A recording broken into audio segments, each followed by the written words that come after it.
called psychograms, and I found it in some old paperwork, and I was really intrigued by it because, as you can see at the top, it says, "Sharpen your wits with psychograms, the word game that brings up messages from the subconscious." And that really intrigued me. It had this kind of Ouija board kind of aspect to it, almost like a Ouija board for your subconscious mind.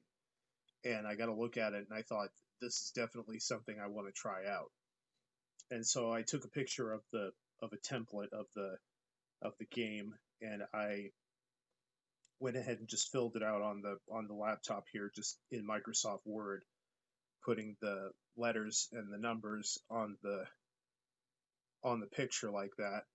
And as you can see, I came up with a sentence.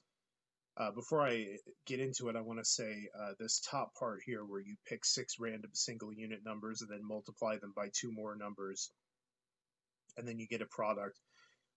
I would not actually bother with any of that.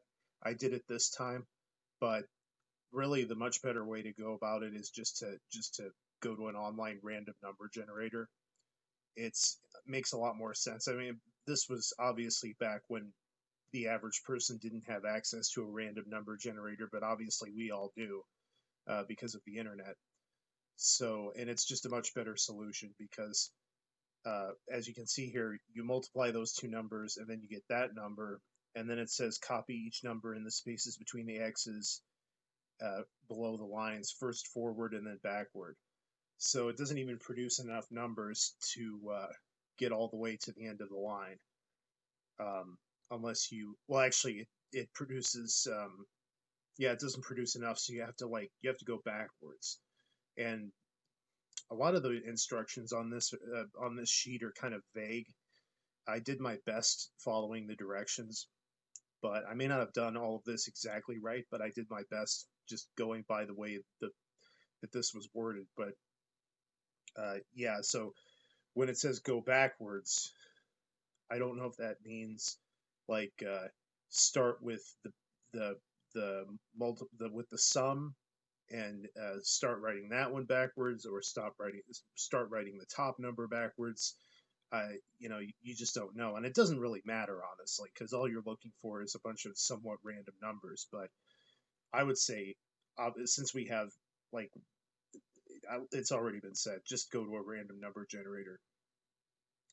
So the sentence that I ended up coming up with, because the way this works is you have a letter every other space, and then the spaces in between you can fill in with any letters that you want.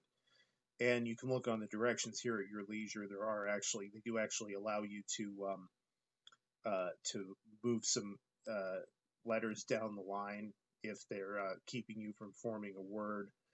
And there are some other directions that you can use. It says J's, K's, Q's, and X's are slightly wild, and any vowel may be substituted for these letters. I didn't do any substitutions, and I didn't displace any of the letters either. I actually was as strict with myself as I could possibly be.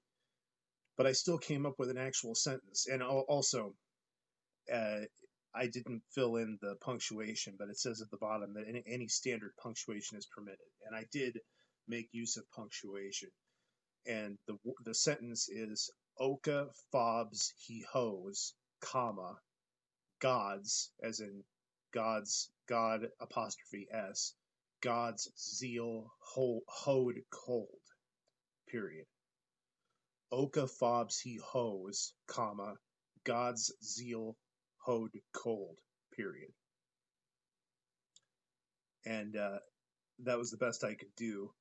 And it's funny because, I mean, it almost rhymes, and it's kind of poetic in a weird way, and kind of mysterious. And that's kind of the appeal of this game, is that the sentence that you end up with is usually very odd, and it's intriguing, and it makes sense in a weird way.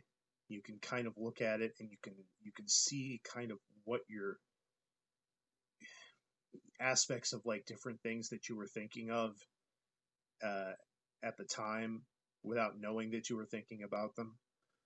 Oka, for one thing, I came up with that because it was just, I thought it was like, what word can I come up with these first 3 spaces? and that has a C in the middle like that.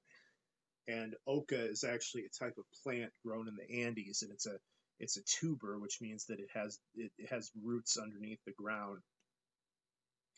And then the next word was fobs, and I came up with the word fobs. Uh, Again, just trying to come up with a word, like just a word that was a real word. And I wasn't even thinking at the time about, like, how am I going to make this word make sense in context of the previous word. I wasn't even thinking about that. I was just trying to come up with words that were dictionary words. I was like, I'll make them make sense later.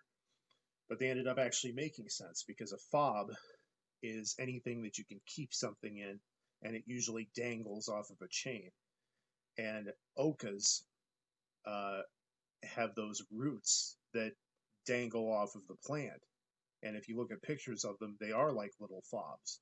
So it actually ended up making perfect sense. Oca fobs he hoes. So somebody who farms ocas. God's zeal hoed cold.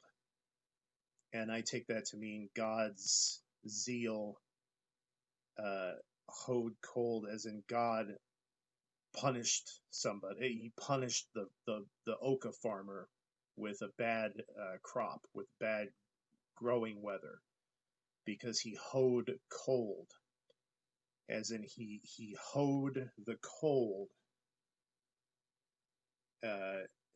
weather over the crop, and destroyed or lessened the farmer's crop. And it, like I said, it almost rhymes, and it has this kind of strange, kind of ominous uh, sort of feel to it, and it's really cool. And I'm actually planning on making this a series. I don't know how many of these I'll do, probably just until I get tired of them. But I'm the type of guy who really likes this kind of stuff. So stay tuned for more of these. I'm planning on maybe making one every fourth video that I publish. So stay tuned for more psychograms. There'll be some fun.